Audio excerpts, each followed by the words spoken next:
I think that kind of perseverance is what even creative people go through. It's about showing up to work, using the creative instinct and your creator abilities, learning from what you've done in the past to get better, honing your own creative abilities. It's a lot of work. People don't appreciate it because there's such a small percentage of people who've kind of taken that step to become creators. The rest remain critics. The kind of work it takes to sort of satisfy your own creative urges. Most people won't understand it because they haven't done that. Hey guys, welcome back to the show. Subodh Sankar is the co-founder of Atta Galatta, which is a one-of-a-kind Indian language bookstore based out of Bangalore. Just like me, he decided to quit his regular corporate job a while ago and dove headfirst into the startup world before founding this beautiful bookstore with his wife. In this episode, we talk about the importance of physical books in the digital age, the impact that the creator economy has had, and how it's so important but also difficult for people to put themselves out there. It's a super fun one. You're going to get oodles of value from it. I'm sure you're going to enjoy it. Well, if you're the long-term show lover, then you would have realized that if you're watching this, then you would have realized that our YouTube channel looks a little different. And that's because we have rebranded the channel to only feature podcasts going forward.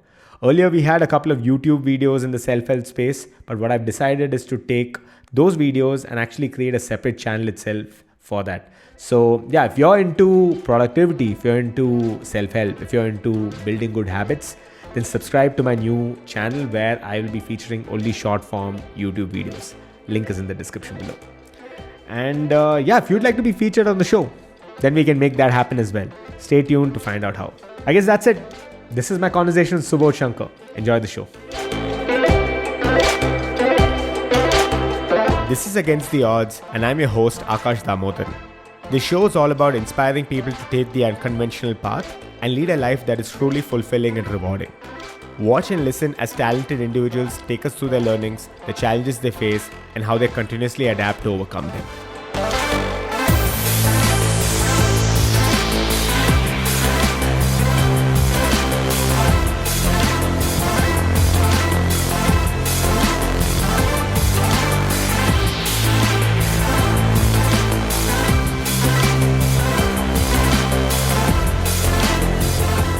I just needed to get you back here to, talk about a whole bunch of things because I think I personally resonated with the fact that you quit your tech job to then pursue something that was completely not in the tech space. Oh yeah. Right?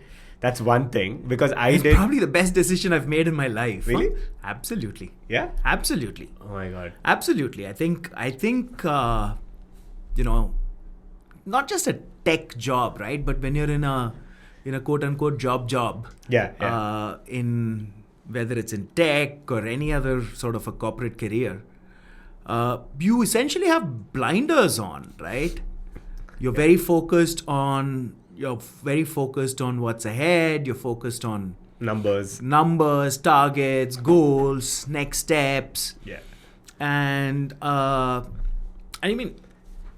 the kind of business we decided to get into, which is to sell books and sort of be involved in the world of literature. Yeah, I think you should actually, for the audience, just let people know what Atta Galatta is in the shortest possible way. Okay, yeah. So my wife and I run this place called Atta Galatta, which is in a sense an Indian language bookstore and a venue for artistic and literary interactions. So we're a bookstore that sells Indian writing in English in a bunch of regional languages. But more than that, we're a place where people with a sort of an artistic and literary bent of mind come and hang out. Sometimes just sort of hang out in the true sense of the word, just meaninglessly just sit there and do whatever they're doing, surrounded by books and people of their ilk. And we also encourage people to have these interactions and, through events. So we have basically artists and audiences that come and sort of discover and meet each other. So, and the whole idea is to keep it informal, sort of non-curated, and by virtue of doing what we do, I really don't have to wear blinkers. I really don't have to worry about, goals and targets. And so it's really been a lot of experiences. Right? We've met tons of interesting people. We've had, we've been part of conversations with really, really interesting people. And, and I think that's been the most sort of exciting and fulfilling thing about what we do. It's been a little more than 10 years? It's actually going to be exactly 10 years. That's crazy. Yeah. No, so what made you actually want to move into something like this? I mean, so actually let's go back to what you were saying a while ago, which is the pressures and the kind of, the baggage that comes with, just leading a desk job or a corporate job, right? That has its own, let's it has its own advantages and disadvantages, whatever, yeah. Right? But I think you probably, having been in that field for so long, realized it more than other people do. And a lot of people don't even realize it their entire lives, right? Because they think that is the norm, right? Well, I think you're being very kind when you say that. I think most people know it, right? Because it's very obvious and in your face. It's very exciting when you first get a job, right? Yeah. And I remember right now in my household it's going. Like my daughter, like I was telling you, my daughter basically finished her BA and she finished her 4-year course in 3 years, right? Wow. Just because she's a geek. And she's like, Appa, I'm going to take a year off before I go for my master's. So I was like, okay, fantastic. Well worth it. Yeah, well worth it. Yeah. And I was like, so she took a couple of months off and she's like, so what do you want to do? So she did a BA in English. And I was like, okay, fine. You want to do your master's? What do you want to do your master's in? And I was like, I want to study law. Because I think, it goes well with my skills of research and writing and analysis. And I was like, fantastic. And then she comes and says, Appa, I've applied for an internship as a lawyer. And currently she's going through that phase. She's actually doing an internship. Nice. And she's currently going through that phase. She's like, yeah, I'm ready. Yeah. Bring on the job. My boss is going to give me some tasks today. And, I have all of this work. And I was like, you know what? That's exciting. Yeah. And it's always exciting in the beginning, right? Because you feel like, your skills and what you've studied and what you've learned in your life so far are being put to like optimal use. And it's only the beginning, right? Because she's in like level 53 in her company. Wow. Yeah. Right? Yeah. So in that pyramid, there are 52 more steps to climb, right? And very quickly, you're like in step 52 and 51 and 50, and it gets narrower and narrower, and then the pressures start, building in. Yeah. And I think most people know that. Yeah. I guess people like me were fortunate, right? People like me were fortunate in the sense that, I happened to be in a startup and that startup had a liquid event and we were able to get some cash out of it. And this was not your own startup. It was my own startup. Oh, it was your own startup. Okay. Yeah, okay. It was my own startup. I was part of the founding team. So, we did all of that. How long did you run that for? I ran that for about 6 years. Wow. And prior to that, you weren't even in the tech space? Prior to that, no. This was my second startup. Prior to that, we had a first startup. I mean, I've done a bunch of startups. We'll talk about that, right? And as a Bangalorean would have. Yes. Yes. Yeah. So and at some point in time, I guess, I realized that, money is not my biggest motivator. And for those, there are people for whom money and success is a motivator. And these are the people that are essentially sort of now what you'd call the uber rich, right? I don't for a minute sort of judge them or grudge them for what they've achieved, because it takes a special kind of human to be driven by that. Correct. And to go after There that. is vigor there, right? Not just vigor, man. Grit. There's just great vigor. Sort of, you have to learn to do that. Yeah. It takes a special kind of a day. skill, right? I mean, it's the same thing as, I guess, a professional sports person wanting to be the best at what they do and reaching there. It takes sacrifice on a daily basis to get to all of that, right? And if that is your motivation, then fantastic. then these pressures are the exact kind of food you need to sort of drive your motivation. Right. But that's really the top 0.1% of the people in this sort of corporate life. Correct. The others aren't really, in my opinion, motivated to that extent by success. They're there because, that's what they do and that's what they need to do, and that's what essentially is sort of feeding their lives. I don't think they're particularly motivated by money. It's not just, it's like, hey, I'm going to get my paycheck. Yeah. It's not that. It could initially be that. It right? would initially. Yeah. In level 53 it is. I assure you it does in level 53 of whatever you're doing, right? Yeah. Certainly not in level, 2. Level 2 or even level 30 for that matter. Yeah. Why up there? Yeah, why up there? Yeah. Level 53? Oh yeah. Yeah. My 20,000 rupee paycheck is, it's my money. It's my money, right? Yeah. And, but then, I think I realized that, money wasn't the motivation. It's not like, I was like a major high achiever and things like that. So, it wasn't that was the motivation.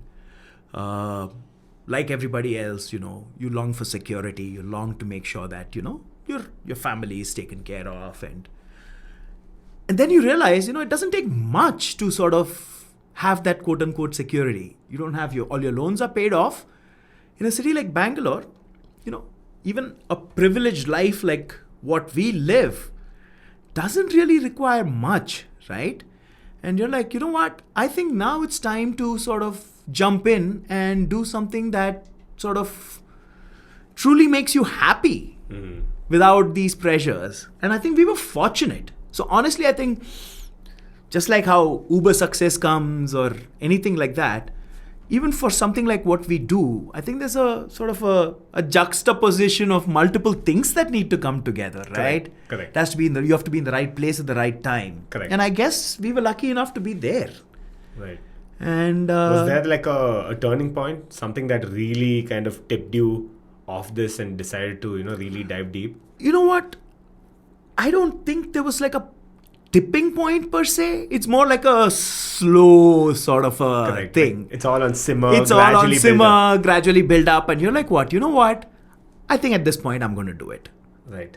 So what had happened was, I think in 2011, I,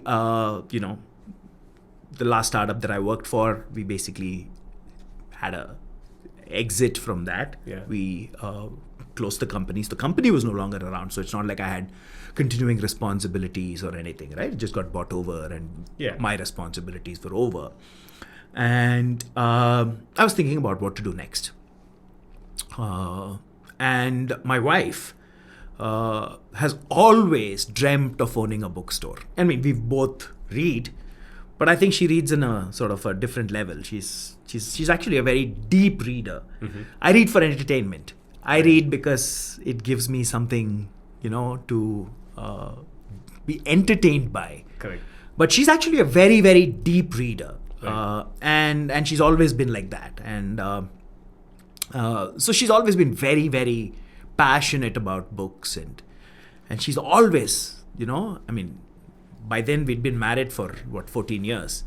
And she's said that multiple times. She's like, at some point in time I want to own a bookstore. I want to start a bookstore. I want to own a bookstore. And so I wasn't doing anything because, I'd gotten out of this thing. And she's like, come, let's open the bookstore. I think it's the, don't go and do something else. Don't go and do something else. I think let's open a bookstore.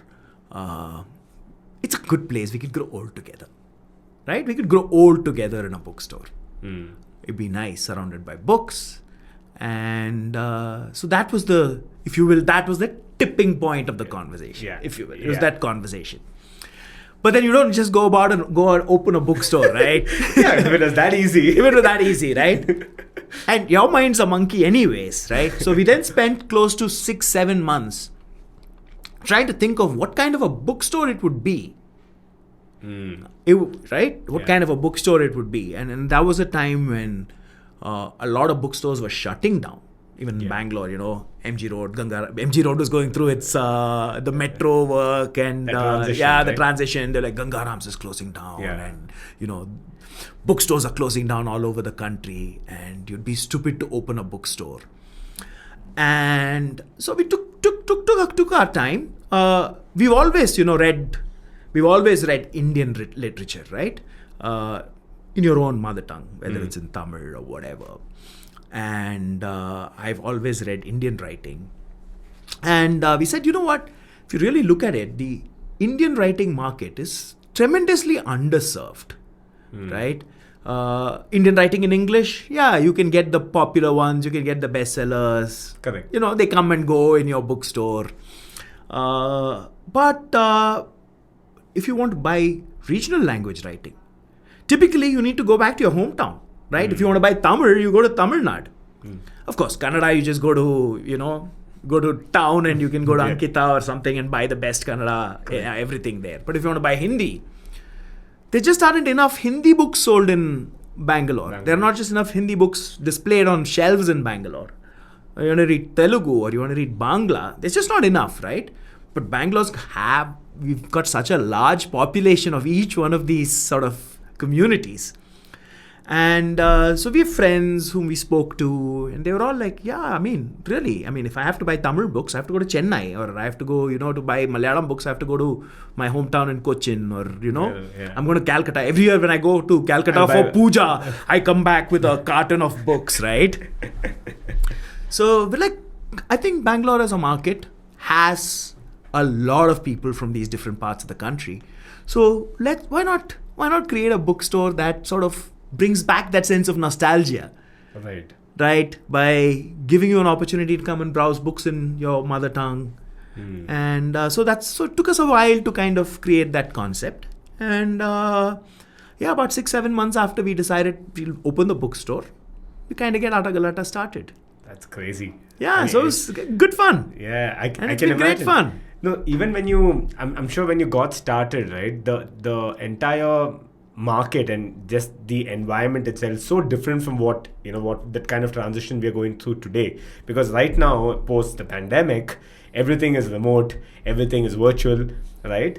Back then itself, we were slowly transitioning, surely, but not as much as now, right? Not at all. So tell me this: how has things changed from what it was then to now? And also, what I really want to talk about is in a world where everything's becoming virtual and going remote, what does it take to run a business like this?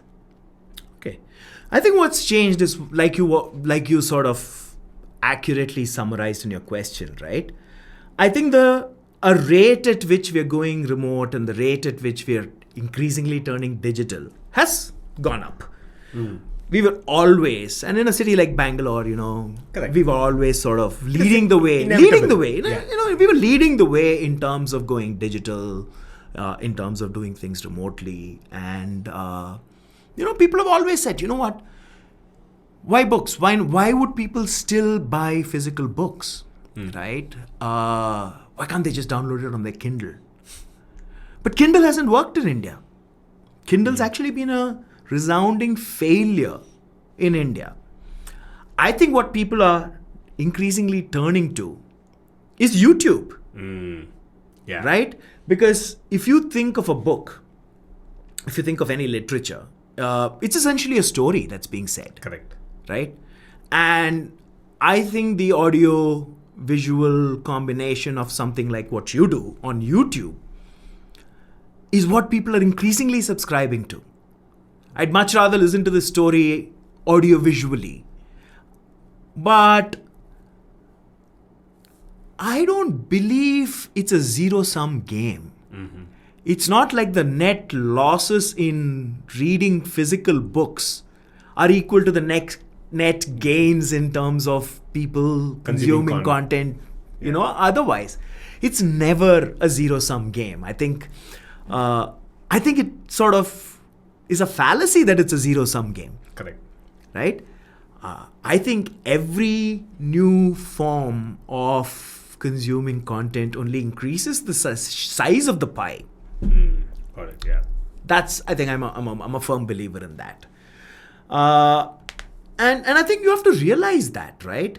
You have to realize that, people always go back and say, oh, when we were children, we only read books. Because that was the only thing you could do. Exactly. Right? Yeah. I mean, if you were a child and you had 5 things to do, you would have done all 5. That is the nature of childhood. The nature of childhood is you basically are exploring every vista, every horizon that you can find. As you should. Otherwise, you are not going to develop. You're going to stay basically a underdeveloped personality, right? Correct. So as children, what did we explore? We explored, okay, I'll ride my bicycle. And like I said, I'm probably a little older than you are. So, we rode bicycles. We basically ran around on the streets. We played cricket and football wherever we could. Lagori, flew kites and, played with those tops and whatever, right? Right. And we read books. Correct. When it was too hot to go out, you stayed inside the house. It's not like you had television.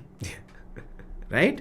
And it's not like you had television. I didn't even have television. Forget having television with one channel. I grew up in a town called Coimbatore. I was 13 by the time television even came to the city. Right. Right. So at 6 and 7, I didn't even have the option of watching Doordarshan. Right. So when it was too hot, you stayed inside the house. You stay inside the house, you're a kid, you can't stay quiet. So you read. Or you draw, whatever, right? And so you explored and by virtue of that, I guess kids of our generation read in a greater percentage of our time, right? Kids today have 18, 20 more things to do and they do those 20 things. They also read. I mean, people who read still read. Kids that read still read. And even when we were growing up, there were kids that didn't read. Yeah, for sure. There were kids that didn't read. There were kids that never read. Yeah.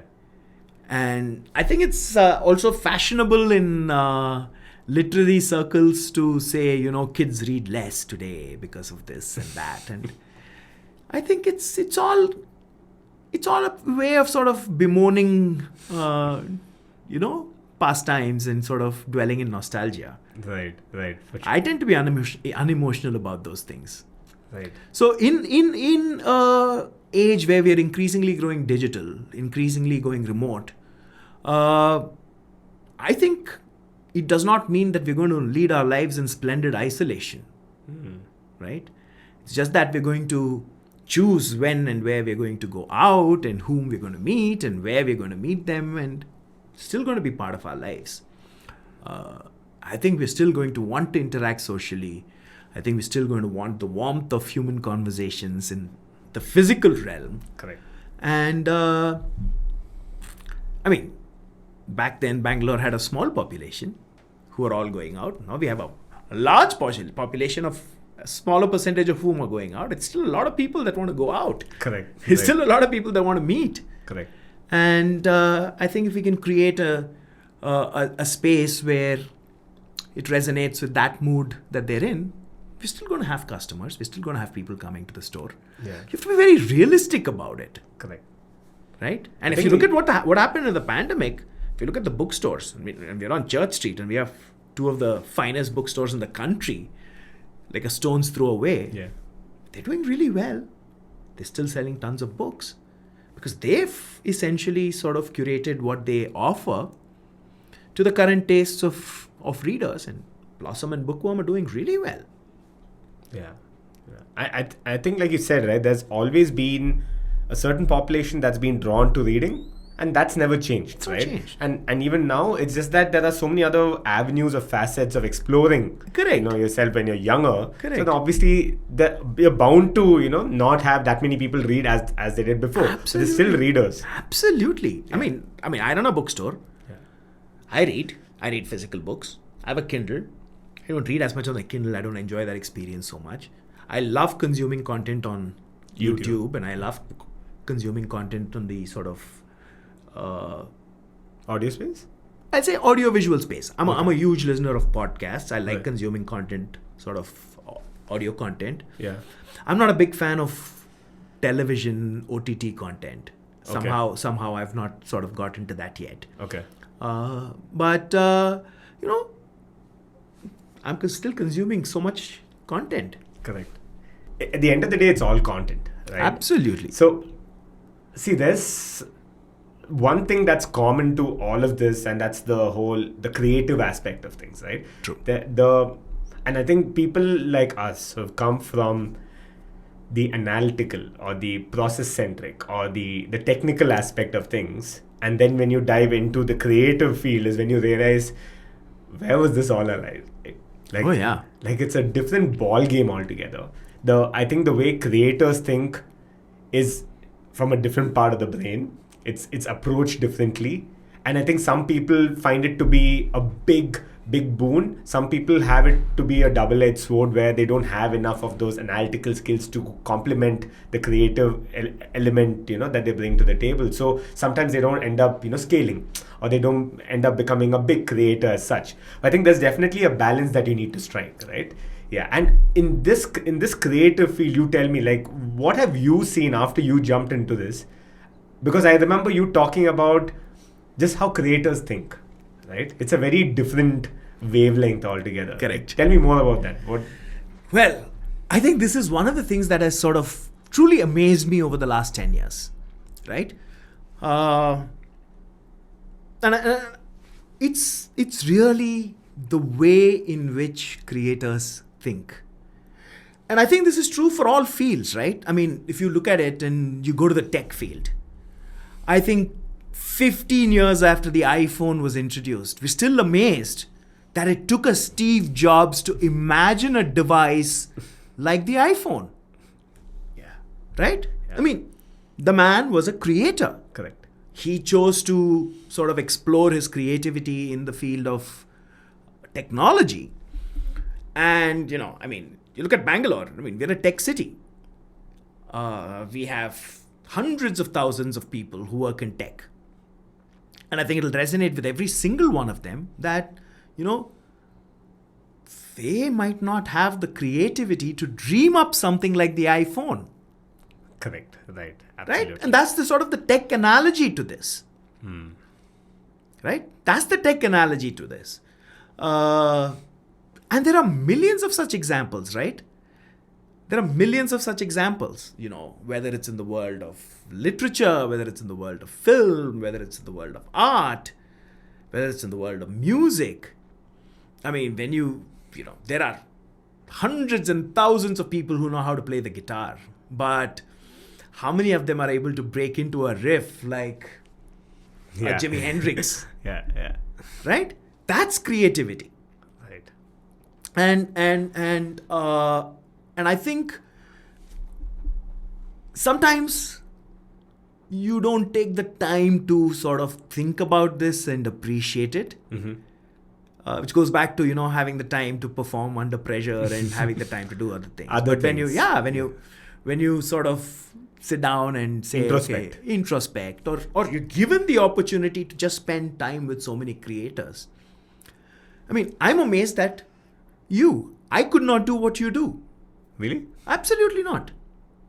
I might be good at answering questions, but it takes a special kind of skills to ask those questions, right? Correct. And you, in a sense, are a creator who is maybe not creating content by yourself, but you're certainly creating content by bringing out sort of words and conversations with people from every different field. Correct. Right? And it takes a special kind of skill to do that. I couldn't do what you do. I couldn't create content the way you do. and that makes, you a fascinating sort of a person for me to think about. Right. And it's amazing, right? So stringing words together. I mean, how do you string words together to create that imagery that so affects people as a writer? Or, when a filmmaker creates this shot and you're like, wow. I mean, I was, watching some old Devanand song on YouTube the other day, right? And there is this shot where Devanand is sitting on a balcony like that, and Wahida Rahman is walking below. I don't even remember the song, right? And then the camera pans up, And he might be in an old palace or something, and there's this mirror on top. And then the rest of the shot is them showing Wahida Rahman walking by the reflection in the mirror, right? And then the words in the song and this shot are so perfectly in sync with each other. And you're like, it takes a special cinematographer and a director to think of that. Correct. How many people would have thought of that as the sort of the creative expression of that song, right? Correct. So creativity comes in so many fields, and it's really the very, very, very special people who are able to produce such sort of ephemeral creations that stay with us. Whether it's an iPhone, which all of us use, or this, beautiful shot in a movie that just stays in your head, or these beautiful words that you've read in a book, or, what you can create on a YouTube video or on a Netflix show or whatever, right? And what I've been most fortunate with is that is whom I'm spending most of my days with, right, in the company of, right? That's the difference. Correct. When you were working in a tech job, you spent most of your day with, the worker ants. Correct. Right? Now you're only surrounded by those really creative minds. Right. And to me personally, that's really exciting, because every time I see someone creative and I see their work and get to talk to them and understand how they do it, it gives me so much food for thought, right? Yeah. I now go back and I was like, wow. Wow. That's how his brain worked. That's how they were thinking about things. That's how they constructed this whole thing. And you're like, man, I'd never be able to do that, right? I'd never be able to do that. Correct. But then you develop this deep sense of appreciation for each thing they do. And if that's what you see day in and day out over the last 10 years, you can imagine how happy my life is. For sure. Yeah. I mean, that's a good way to put it. Oh, man. And I would even go to the extent of saying that if you need to really transcend and, make a mark, right, you need to definitely have some element of creativity, right? Because otherwise you're doing, like you said, the worker ant, mentality, and you're doing what everyone else is doing. Correct. And I was actually having a conversation with our common friend Saujanya itself, where I was telling her, see, you can be an executive in a big conglomerate, right? But how can you explain to someone the kind of impact you've had, even if you worked there for 20 years? It could be a product. Let's say, so I think she worked on printers. So I was telling her, so you worked on printer, but where does it say that it's, this is the kind of effort you have put in? Because there's no real mark that you have brought, and it's at the end of the day under the Microsoft flag, right? Or in this case, whichever HP flag or whatever, right? But when you're a creator, there's an inherent, I think, one, appreciation, and two, credit also that goes to creating something like this, because I think it comes from a very different place. Absolutely. Right? Absolutely. Yeah. Absolutely, right? And I think that's what, it's laughable, right? When you see people who sit there and, you're like, oh, this is a bad book. Or this is a bad movie. Yeah. Or this is a terrible piece of music. Like, most people that are making those comments couldn't have imagined or created that terrible piece of music themselves. Correct. Right? I think it's just that we're so spoiled for choice, right? No, and I think it's all right as well, right? What you're essentially saying is, okay, you know what? I don't like it. Correct. And that's fine. Yeah, that's your opinion. That's your fine. opinion. Yeah. That's an opinion. Yeah. But, sometimes I just sit back and think, it's like, you know what? You're like, this person is panning this movie and saying, it's a terrible movie. You think this person could have actually done something better? Probably couldn't have, right? And I'm sure you hear it, right? You're a content creator. People come and say, hey man, what is this you're doing, man? I don't like it. You're probably like humble enough not to tell them, why don't you create something better? But yeah, you're so right, because as a creator, everything you do is out there, right? And it takes a special kind of person to put themselves out there. Correct. You're in a in sense whatever of, form. In whatever form. Right. You've done it, you've put it out there, you've left yourself open now. Because creativity takes a lot out of you in terms of your emotional and your sort of mental prowess. And after you put yourself out there, you now need the sort of strength to take the people who couldn't have done what you have done, Correct. telling you it's terrible, Yeah. right? Yeah. It's true. The process of creating is a process that requires, I think, not just those special skills, but also a great deal of sort of bravery and the ability to sort of put yourself out there. So personal. I think that's why creative people are some very, very small percentage of the population. And again, those are the people I feel who are remembered. Absolutely, because they put themselves out there, right? Correct. When you're in a corporate and you've worked on a printer, you haven't put yourself out there, right? You've been part of the workers, the worker ants, and you've done everything out there.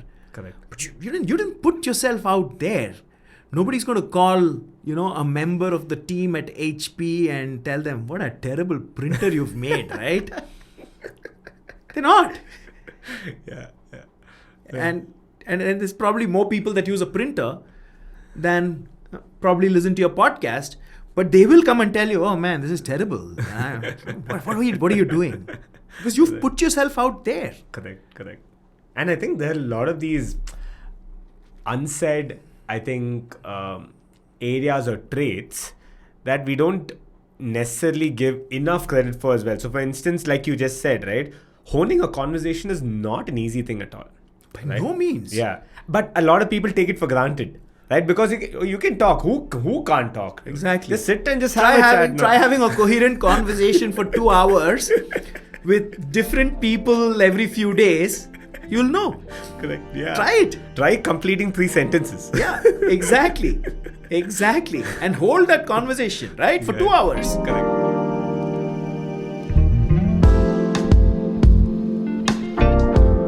I'd like to take this opportunity to talk about our partners, our audio partners, Sennheiser. So they've supported us for any and every audio needs, from the kind of microphones we use to the mixing and the monitoring equipment. For anyone who's listening, I'm basically holding up a pair of headphones. And even when we had to make this transition from our old studio to the new one, the physical transition really wasn't that easy. But in terms of equipment, it was a piece of cake because of the kind of support that Sennheiser provided us with. Easily one of the best brands we've worked with till date. And if you are a content creator, or if you are a potential content creator, you want to get started in content creation, then I would highly recommend some of the equipment that we use here at Against the Odds.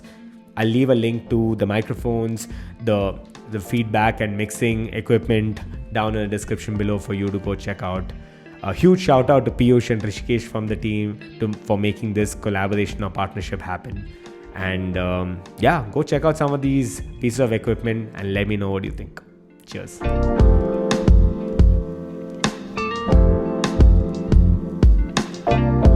And then that's the skill I've been... See, again, when I started with the whole podcasting journey, right?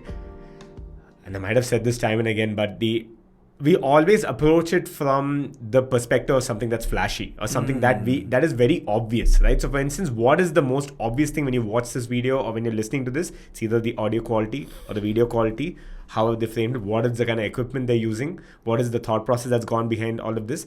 That's great. And there's definitely a space and place for that.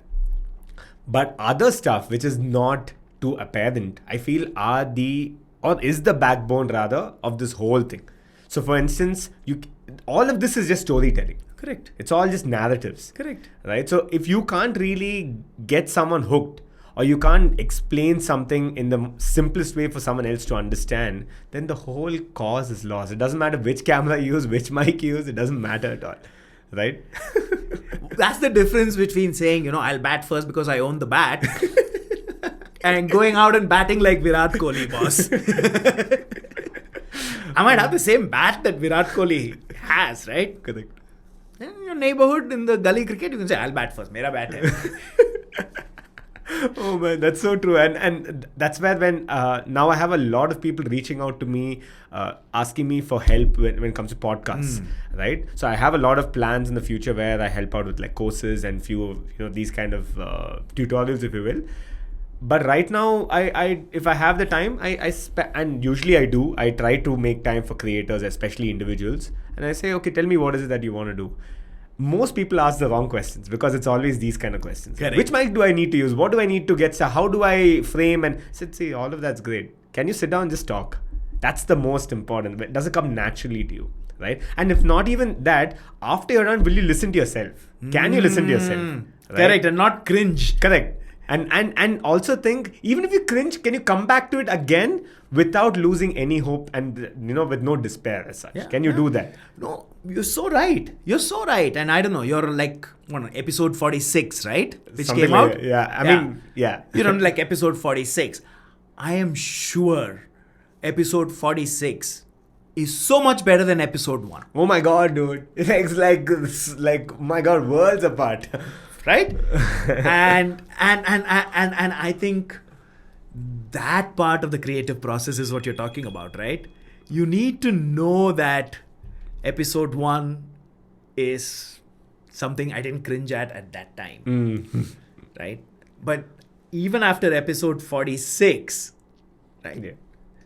You still look back and you're like, I'm glad I kind of got over that and learned and, Yeah. Episode 46 is so much better. Yeah.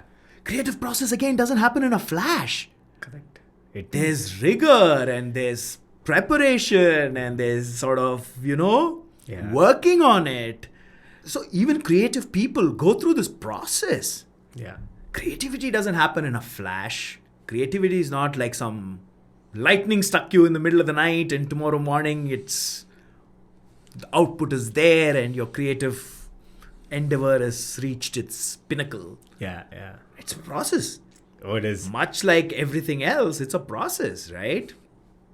I mean, the idea is for every writer, I think their first book is going to be the worst book they ever wrote. And then they write their second and their third and their fourth and their fifth. And in their own inherent creative process, maybe the first book was the biggest hit.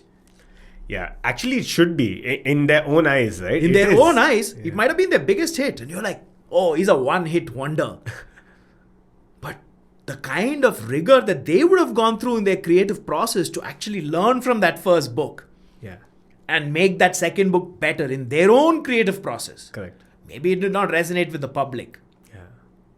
Right? Or, it's like, oh, this man, one-hit wonder. His first movie was a hit. After that, he was a flop. Correct. As a creator, the man did his process to make sure that he learned from that first movie and make the second movie better. It did not resonate with the public. It did not become a hit. Correct.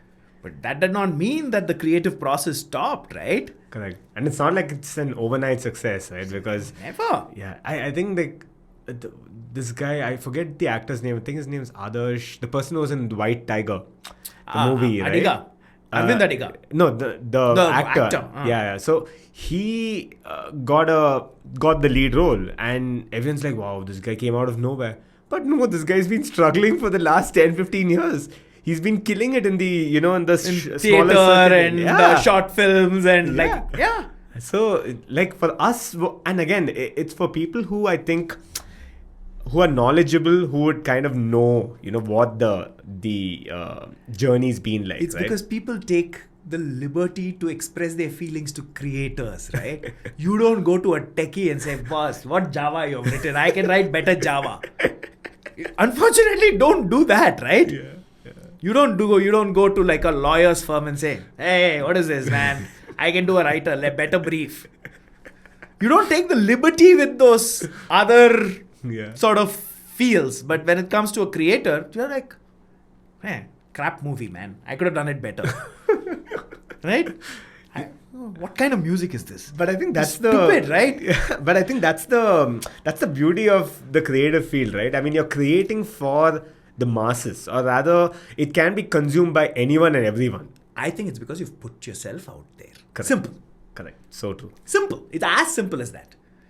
You've put yourself out there. You've had the courage and the sort of belief in your own conviction and creativity to put yourself out there. Right? Yeah. I'm a bathroom singer. Right? So I'm not putting myself out there.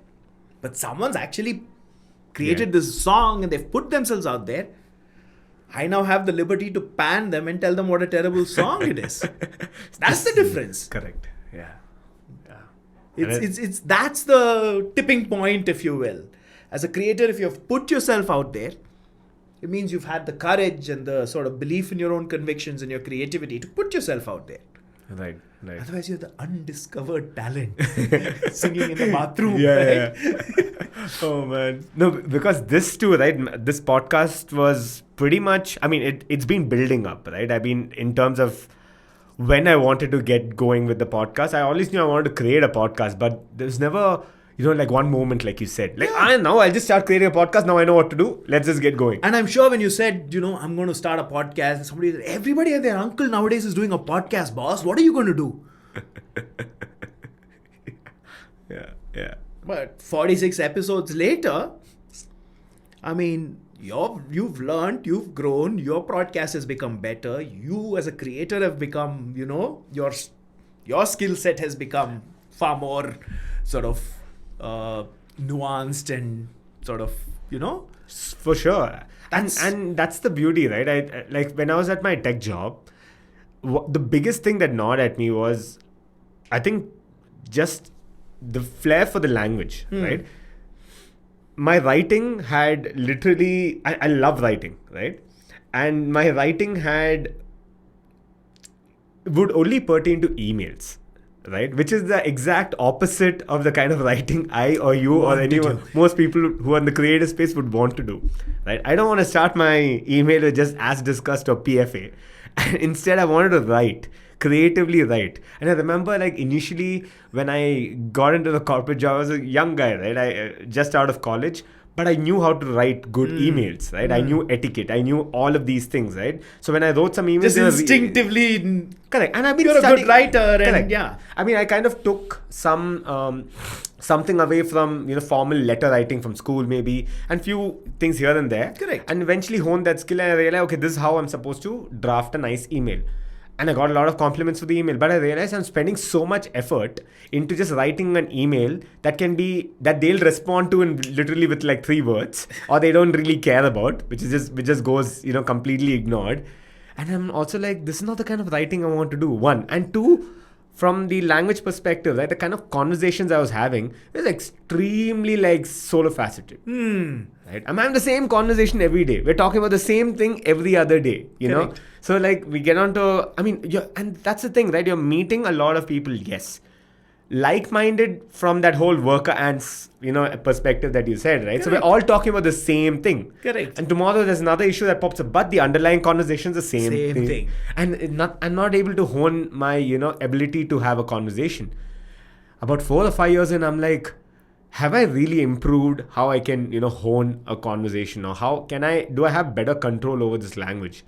And the answer is resounding no, right? Obviously not, because Correct. how have I used it? Correct. But it did help. I'm not going to lie. Like, there's definitely, all of these things have helped me in the long run for sure. But the reason I think, and why it was a simmer process of wanting to eventually quit and do this was, I think, so building true, up over right? time. So true. It's not like one tipping point. One day I'm going to, no. Yeah. It's a slow build up, And as part of that slow build up, I think for every creator, it's probably like that. I mean, I've been fortunate enough over the past 10 years to know tons of authors, right? Become really good friends with many of them, have had long conversations with, many more. And I think most of them are like that. Nobody one day said, you know what, I'm going to start writing. They'd been writing as journalists, they'd been writing in corporate communications, they've been like ad copywriters. And, you suddenly realize, you know what? The kind of writing that I want to do is not what I'm doing right now. Right. But I've picked up a bunch of skills, right? I've, got all of these experiences. I have all of these stories that I've picked up. I have all of these experiences that I've sort of gotten. And I'm going to now make the effort to sort of put it all together in a form that I would love to express myself in. And I'm sure, if you take filmmakers, you'll probably hear the same story. If you hear musicians, you'll probably hear the same story. Right. It's that slow simmer process that eventually sort of comes to fruition when you put yourself out there for the first time. Right. And I think putting yourself out there too, right? It's difficult for so many reasons. I mean, one is that, it's, again, we can say this, right? It's just put yourself out there, but it's again very nuanced, right? Because you're basically bearing yourself.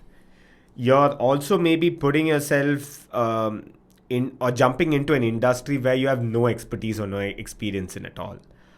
Or maybe the pay is not great, which is probably the case. Most likely the case. That is the case, right? Actually, let's talk about the pay bit. So when you moved away from something like this, which I'm assuming, and with your tech company paying dividends, what is the transition like to something like this with the business that you did? And there's this whole attitude, there's this whole concept of lifestyle creep, right? Where you earn more, so you spend more. And then, that whole thing kind of catches up, and you know how it is. So at the end of the day, you're not really saving more, but you're just spending more because you're earning more. Correct. And your lifestyle improves and all of that, which is great, fine. If you want to do that, that's on you. Absolutely. But tell me this, how did you, when you decided to finally, you and your wife decided to finally move into something like this, did you really have to reel that back in terms of the kind of life and the lifestyle that you had? And second, how can people do that in the long run? Because if you need to get into something like this, it definitely demands grit and also demands some sacrifices, right? Absolutely. And that's where, I once again sort of reiterate that we were really fortunate, right? We were really fortunate. In terms of lifestyle, I don't think we've really changed our lifestyle much. But that's also because I think both Lakshmi and I are not really very, what you'd call social people, right? We tend to be sort of introverted, stay at home, not go out much. So our lifestyle was anyways at that time, probably it had crept enough and sort of remained stationary at that point for a while. Right. So, in terms of, and we were fortunate. I was in a place where the tech business that I had started had paid us off, enough that we had no loans, other than, your monthly spend on your credit card, which you pay off at the end of the month. We really hadn't, we didn't have loans. Our house was paid for. Daughter was in school, and, it was not a very expensive school. It was a, simple school that she went to, and right. So in terms of lifestyle creep, I think our lifestyle had crept enough, and we'd kind of reached that stage where we would. But did you start making a whole lot of money with Atta Galatta right from the get-go? I don't make a single rupee out of Atta Galatta. Really? No. There are months when I have to put money into Atta Galatta. Correct. So explain that to me. How? What does it? That's the creative endeavor, I feel, right? That's also an endeavor feat itself. I feel embarrassed when you call me a creator. I'm not a creator of any sort, but I think what we've been sort of passionate supporters of curators. Let's call it not even that. Curators. We've been passionate supporters of the creative field. Got it. Because I don't curate. No, but you do. Like you said, you decided very intentionally to hone in on, or rather focus in on regional languages, right? Correct. And you could have just been another bookstore. Yeah. But the fact that you decided to curate it from that perspective definitely, I think, demands some merit for sure. Fine, I'll accept that compliment. But so we've been passionate supporters. And in a way it's paid us, but not necessarily monetarily, right? We struggle very hard to kind of break even on a monthly basis, and a lot of months we do. A lot of months the business pays for itself. There are a lot of months where the business makes, slightly more money than what it spends. But there are months when it doesn't. And you have to just underwrite it and write a check. And I think that's what creators do. If you gave up your job and started doing this podcast and you were, you took a pay cut. In that sense, I took a pay cut. But because we had this corpus of, comfort behind us, for which I'd always be thankful to my tech job and my tech company and, my luck and, being at the right place at the right time, we were able to do this, and we continue to do this. And there are months when we struggle, Lakshmi, like, what? This month I have to write a check. Why? Hey, do something. No, let's do something. Let's bring this and do that. And, we go through that. Yeah. But that is part of the journey. That is part of the film. journey, right? Yeah. But that's part of the journey. Yeah. And but otherwise, you struggle. Yeah. This is Atta Galatta is not putting bread on my table. So what is? So now I do a couple of other things, right? Because now Atta Galatta has kind of reached a stage where it's kind of reached a steady stage. We run the space. Lakshmi is there full time. I also have a couple of other things that I do. I sell salt. I think talk to Saujanya about that. Are you serious? Yeah. Holy shit. Yeah. So again, this was something that happened a few years, maybe about 15 years back. My brother-in-law and had started a business, and we had invested in it a little bit, and that kind of pays for our, it's a salt business. We basically refine and sell salt, table salt, just the regular non-fancy salt. It's Yeah, it's like a cash cow now, pretty much, is it? Yeah, you can't call it a cash cow because we make a profit of something like 30 paisa per kilo. No, I get that. This is a quantity game. It's right? a quantity game, right? We sell a lot of salt.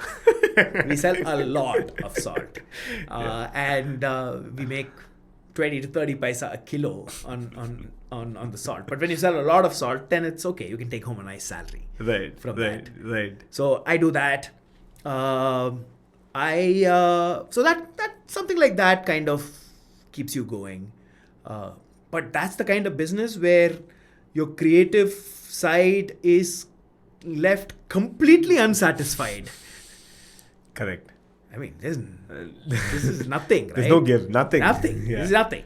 Yeah. Every morning, there will be somebody which sends you a WhatsApp saying, "Sir, today we have bought 400 tons of salt at so many rupees per kilo."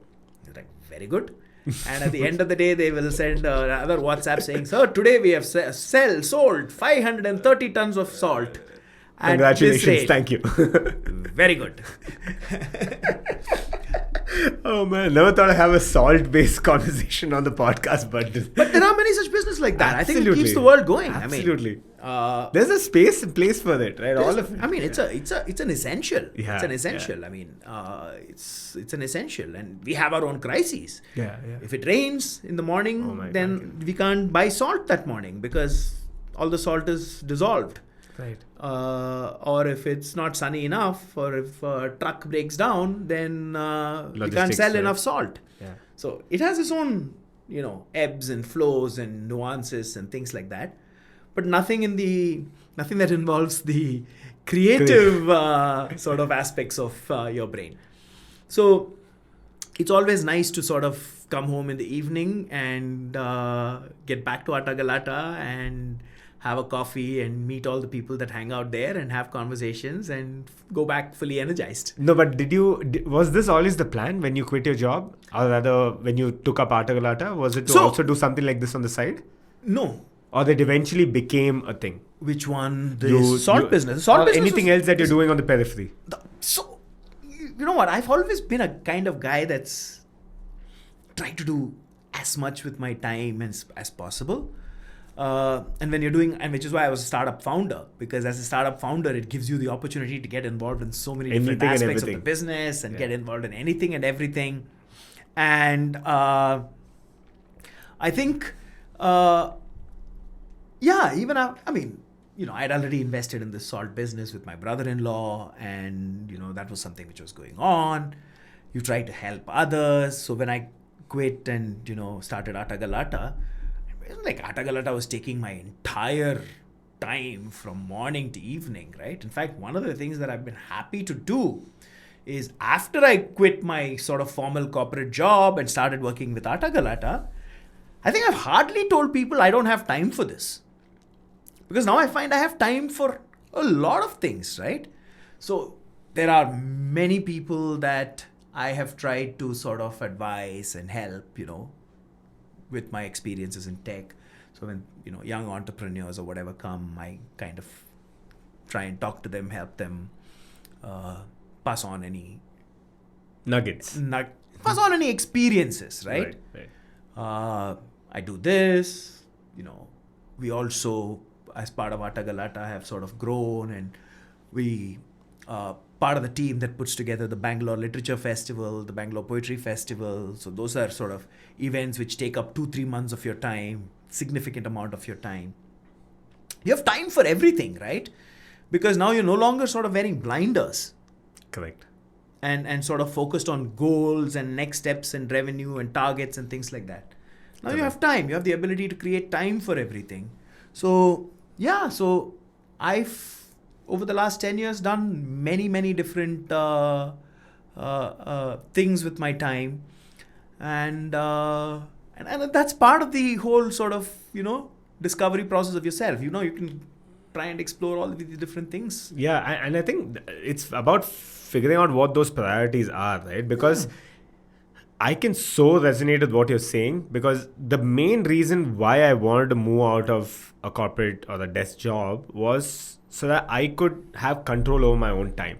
Exactly. That is the biggest, benefit. If I want to take a break on Wednesday afternoon and just chill, and even chill on a Thursday, knowing fully well that I'll get back to the grind on Friday, or that maybe I've doubled down on Monday and Tuesday to kind of make up for this ground, then why not? Absolutely. Right? I don't need to conform to a 5-day week and have to work extra hours with maybe no additional pay, and you don't have no control over your time. I mean, so I said this in one of the videos, YouTube videos that we created. It might seem like you're fully independent and that you have freedom and all of that, but if you're working for a conglomerate like this, you don't have any freedom at all. In fact, it's an illusion. In fact, it's serendipitous that you talked about this, because yesterday this friend of mine who's also been an entrepreneur and has been doing his own thing, hadn't met in a long time. So we're like, let's go and have some lunch. We're on the phone, and he was like, let's go have some lunch. So we went and had a lunch, and we met for lunch yesterday. We met at like 1:00, and we just hung out, and we had lunch, and we talked to each other. We caught up on, we hadn't met in a few months. We kind of caught up on each other, and we were talking about it without any pressure of time till like 4:00. So what was yesterday? As a Wednesday afternoon from 1:00 to 4:00.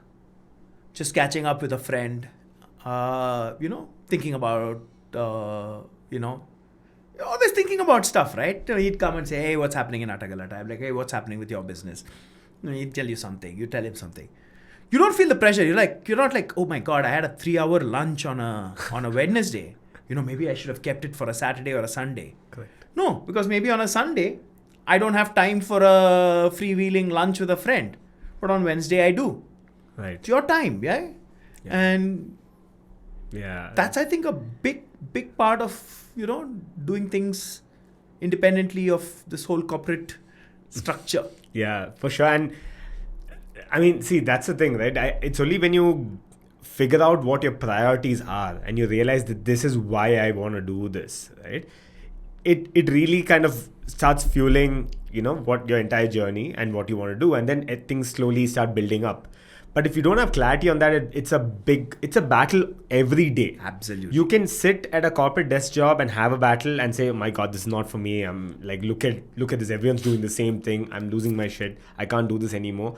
You quit the job and then you're doing something on your own and like, man, I'm sitting here alone trying to figure out what I'm supposed to be doing. I'm my own boss, but nothing's working. What's happening? But you have no clarity on why you're doing this in the first place, right? That is one challenge, but another big reason why people don't even take the plunge is what we were talking about a while ago, which is you don't have your regular pay anymore, right? And you don't have your security. You have no idea where your next paycheck's gonna come from, right? And that's literally the creative life. I personally think that, like, even with Steve Jobs, there'll be months and years where he didn't get paid a pie. And then one fine day, finally it all compounded and dividends paid out. And I think people in Bangalore understand that a little more than I would say elsewhere. But I think this is a city that's been so sort of fostering for creativity. And I think that's part of the reason. We're all fortunate to have been in Bangalore. I think Bangalore as a city has been very fortunate for sort of fostering of creativity. I mean, every techie startup founder essentially is doing that, right? They're putting themselves out there and saying, you know what, I have this idea that I'm going to create and build on. And it's because it's been so fostering of creativity. It's a reason why we have so many artists based out of Bangalore, right? I think the city and the environment has a lot to do with it as well. Correct. And which is why, I think, I don't know, why is it not happening so much in other cities? In the city, the environment, you have to be in that fostering kind of a space. Why is New York the biggest space for the world of art? Yeah. Right? Or why is California still so big in tech? Or why is Los Angeles the best place for movies and music? Right. Yeah, and I think this whole figuring out what your comfort level is with money is one big important thing, right? Because I think you just said so yourself. You didn't actually you were comfortable with the kind of the amount of money you had made there, which meant that you had already had your savings, or a portion of it kept aside, knowing fully well that this is what the next maybe couple of years is going to look like, right? But there's also no denying that we are constantly looking at what could have been if I had stayed back in my job, because there are people who, who are still on that same trajectory or path, and they're like, man, that person must have gone through 3 or 4 promotions. So probably that person's earning so much right now. I know I had decided I'm going to save off X amount and I'm living off of that, and I'm slowly but surely building this whole thing, and it'll eventually pay me back. But 3 years I've just spent doing this whole thing while the other person's already not 1 up, 2 up. VP or something. Yeah. 4 up to me, right? And that whole thing can gnaw at you really, really hard, right? And then the other side also is you don't even have a regular paycheck coming. So what do? So then it's about figuring out how you kind of get enough of, that part satisfied. So then you have enough effort and time into your creative outlet, right? Absolutely, man. I think that is part of what makes creators who've decided to step into that field that much more brave, right? Because you've also taken this conscious decision that, okay, I'm not going to go do my job anymore. But now what I'll do is, I'll put myself out there and then also figure out how to use that creative field to maybe, find these 1 or 2 gigs. Yeah, like you were saying, maybe I will create some way in which I can train other aspiring podcasters. Correct. Maybe they pay me a small fee. Correct. And that month is, Sorted. at least partially sorted, right? Yeah. I take care of myself. I'm a writer. I'm working on my novel, but maybe I'll find the time to write a couple of columns for a newspaper, right? Or do a creative writing course where I've not gone back to what I was doing, but I found this newfound confidence in my own creativity and my ability to become a creator, to maybe find ways in which, I find alternative sources to sustain myself. Yeah. Right? Or you take the truly creative ones, right? You hear about the great starving artists of the past who were so committed to their passion that they literally starved, and they starved themselves to penury and death. Correct. That's, again, even within that, you have all of these different types nuanced of people, right? Yeah. And the world has so many different types of people. It makes every different kind to make this world spin. Yeah. But once you've decided to separate from the world that you used to be part of and say, I'm going to now be part of this creator world, you've already sort of moved away and become part of this smaller ecosystem. And then within that, there are smaller and smaller ecosystems. And, I guess the ones that finally starved to death because they were so committed to their creativity that they could not do anything else are really like the 1 or 2 people that are the outliers there as well, right? Correct. Yeah, and oh my God, this I think the biggest reason why people don't have the I don't want to say bandwidth, but they don't have the foresight into wanting to take up other gigs or freelance or other things is because of what you said earlier, right? Your blinders are on when you're at a desk job or you're doing the regular conventional path of work. So there's no way you're focusing on anything else apart from just this. You just don't have the bandwidth to, right? And you get programmed into thinking that's the Correct. only way things work. That is correct. Right? And once you get into something like this is when you realize, okay, so if I can see that most creators have like we said, like a cash cow or something else that kind of fuels this endeavor a bit. It took me some time to realizing that as well, where I did exactly what you said, which was to kind of have a little bit of savings. And I said, okay, I'm good for the next 2 years. And I don't really need too much money coming in. And I just like you, jumped into a non-tech F&B space where I was the solo founder. I got into that for the year and a half. I worked my ass off. A restaurant? Not restaurant, but it was more like WeWork was one of my biggest clients. Okay. So we were catering to, I'd say, big and small companies where we were the middlemen or the aggregators from restaurants and vendors to these companies. Nice. And the idea was to really curate the right options because conventionally, you know how caterers are. In India, it's either you get your regular local caterer, which is like they'll get your, those steel tiffin boxes. Yeah, or it's that, they have a buffet system and it's all the same stuff. They'll put on a piece of paper in front and tell you what it is. Or you go for the extreme, which is to go to a 5-star hotel. That's it. You have a box meals or whatnot. There was never a middle ground. I still don't think there is. There's a lot of space and, a lot of things that can be done there. But the pandemic really, was a beast of its own and kind of, took us off track. And that's when I decided to kind of enter into the creative aspect of things. Nice. And this is, once I got into it, I didn't plan to make money out of this. And even now we have a lot of sponsorship requests. We have a lot of partnership. I'm looking for partnerships more than the monetary aspect because I think, like, for instance, Sennheiser is sponsoring our show. So they're the ones who've sent the mics and the audio is entirely powered by them, which is a big deal for us, right? Correct. The fact that we were able to get that check mark from a brand like Sennheiser is a big deal for me. True. Right? It's validation of the effort that you've... Yeah, I was on a Clubhouse conversation and I'd mentioned it somewhere that our show's powered by Sennheiser. And this guy who had been, I think he was at a 200 episode mark or something on those lines, asked me, how are you able to pull this off? Because I'm from the production space itself. I'm been in media for like 10 years. I couldn't think of a way I could pull something like this off. How is it that you're able to pull off? I said, I think at the end of the day, I was very clear about the kind of partnerships I wanted. And I was looking at creating something of quality as opposed to just quickly making a buck.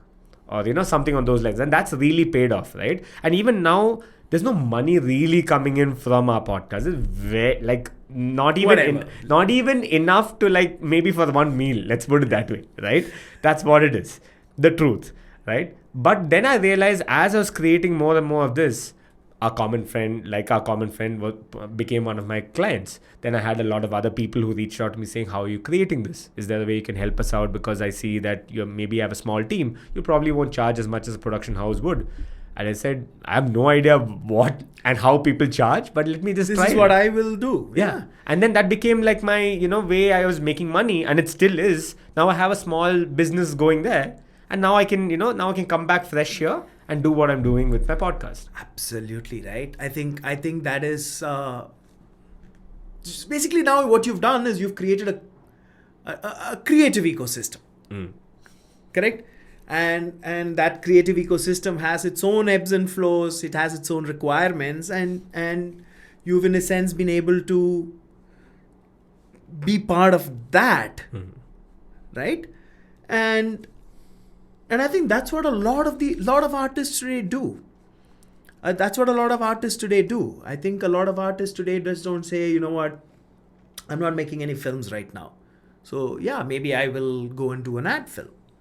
Yeah. Or I will create a corporate film, which will help me sort of sustain financially till my next fully creative project, comes to fruition. Right? I'm a musician, right? I might do a jingle or an ad or, play at a gig, whatever, till my next sort of creative project comes to its fruition.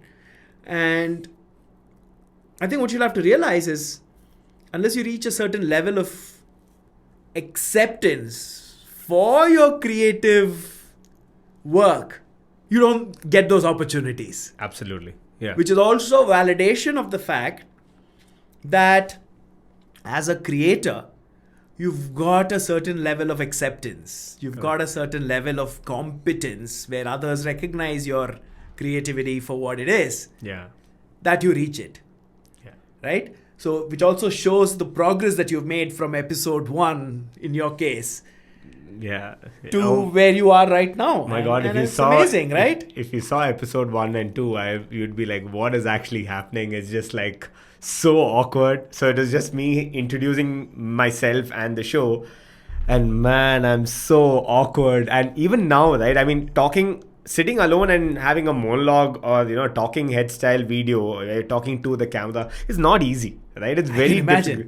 It's very difficult. My God. And back then I was completely new to this whole thing. And I'd already shot like 6 episodes with some of the guests, right? And I was like, okay, now I need to have my intro bit. I'll have like 1 episode introducing myself, what the show's about and all of that. And I'll talk about what my journey's been like. I'm just all over the place. Oh God. But yeah, I'm glad I did it. Yeah. I'm glad I put it out there. Absolutely, man. Absolutely. And I think that's the part of the creative process that a lot of people don't see or appreciate. Is the kind of rigor and effort that goes. None of this is a flash of inspiration. None of this is lightning striking and everything sort of coming out overnight. Oh man. And I remember I think about 10 episodes in, which meant like 10 weeks we had 1 episode going out every week. We were hitting maybe about maybe 500 views or 400 views on an average per video. Maybe not even that. I don't really remember, right? And we're getting not too many listens, right? And there were people asking me like, why are you doing this? Right? What is the point of this? Right? And long form conversations. You're doing long form conversations. You're not doing Insta reels. Correct. And there's production effort that goes into this, right? Because I wanted to set ourselves apart and our show apart from the others, so I decided to do video. Right? I could have just done a regular audio show, which meant it would have just been 10% of the work. Now that I brought video in and I'm trying to build a narrative, there's an intro to it, there's a build up, and when I talk to my team about it as well, there's so many components to this particular, just coming out with 1 episode. It's a big deal. It's like I'm releasing a documentary of sorts every week. I can imagine. So it is a big deal, right? Imagine. And so when I remember that conversation and couple of conversations I had with these guys, and I said, I think over time it's going to compound. And I think that's the beauty of something like YouTube and something like being in the content space with the algorithms and whatnot, right?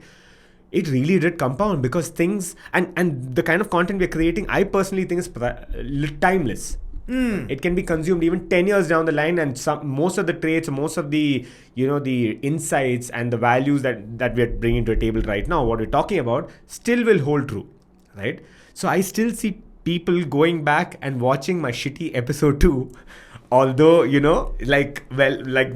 might be shitting on it right now, but it's so good. So I think over time, because of the fact that now I have 40 how many ever episodes, it's compounded. And then now, our listens and views are through the roof. I think that kind of perseverance is what even creative people go through. Correct. And that's about showing up, right? It's about showing up. It's about showing up to work, using the creative instinct and your creator abilities, learning from what you've done in the past to get better, honing your own creative abilities. It's a lot of work. It is. It is a lot of work. And, it's just people don't appreciate it. Because there's such a small percentage of people who've kind of taken that step to become creators. The rest remain critics. Yeah. The rest remain critics. The vast majority of people remain critics. I'd say it's not even like 80-20. It's like 99% of people. Yeah, probably that. Yeah. Don't take on that step of Bring saying, themselves I will put myself out there. I have something creative inside of me and I'm going to become a creator. Yeah. It's that 1%. The other 99% will remain critics. And then once you've crossed over to the other side, and the kind of work it takes to sort of satisfy your own creative urges, leave alone everything else, right? For you to say, God, I made this episode 2 and it's better than my episode 1, is that creative urge that you have. And most people won't understand it because they haven't done that. Correct. Oh man, the only a creator will know the pressures that build up to hitting that publish button. And then the kind of, the high you get after you've published it, right? Oh man, it's something else. And I think everyone needs to kind of go through that in their own way. Absolutely. Whatever that is.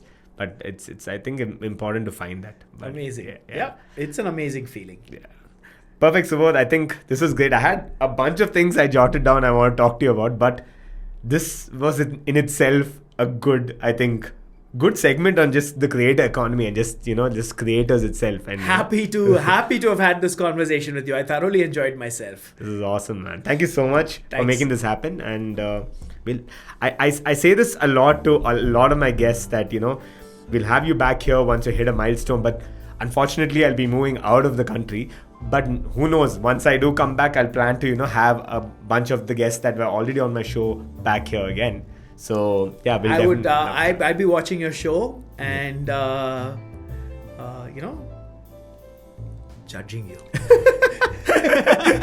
So now you're donning that hat, the critique. I am. Oh man, thanks a lot, Subodh. Thank you so awesome. much. Thank you so Fabulous. much. That concludes my conversation with Subodh.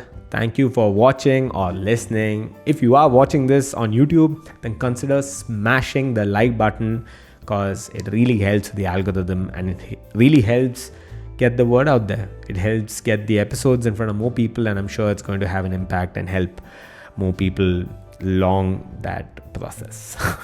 If you are listening to this, then consider leaving a rating and review on either Apple Podcasts or Spotify, wherever it is you're listening to this on. It takes only 15 seconds, but it goes a long, long way in terms of discoverability and how more people can find our show. Yeah, earlier in the intro, I spoke about how you can be featured on our show. So if you have questions for us, maybe you're facing certain challenges in your life and you need our inputs to help you out, or maybe you just have some feedback for the show, or you'd like to talk about the impact the show has created, then consider sending us a short video talking about this, and yeah, we'll feature you on the show. Also, if you like such conversations, I'm sure you'll also like my newsletter, where I have these short rides talking about how you can get to overcome fear, get to put yourself out there, and how you can really time and again show up to tackle the world and lead the kind of life you have in your mind. So yeah, if that's the kind of thing that motivates you, or if you like it, if you like reading content, or if you like reading books, then I'm sure you like our newsletter too. Consider subscribing to my newsletter. Link is in the description below. I guess that's pretty much it. Thanks for tuning in, and I'll see you on the next one. Cheerio.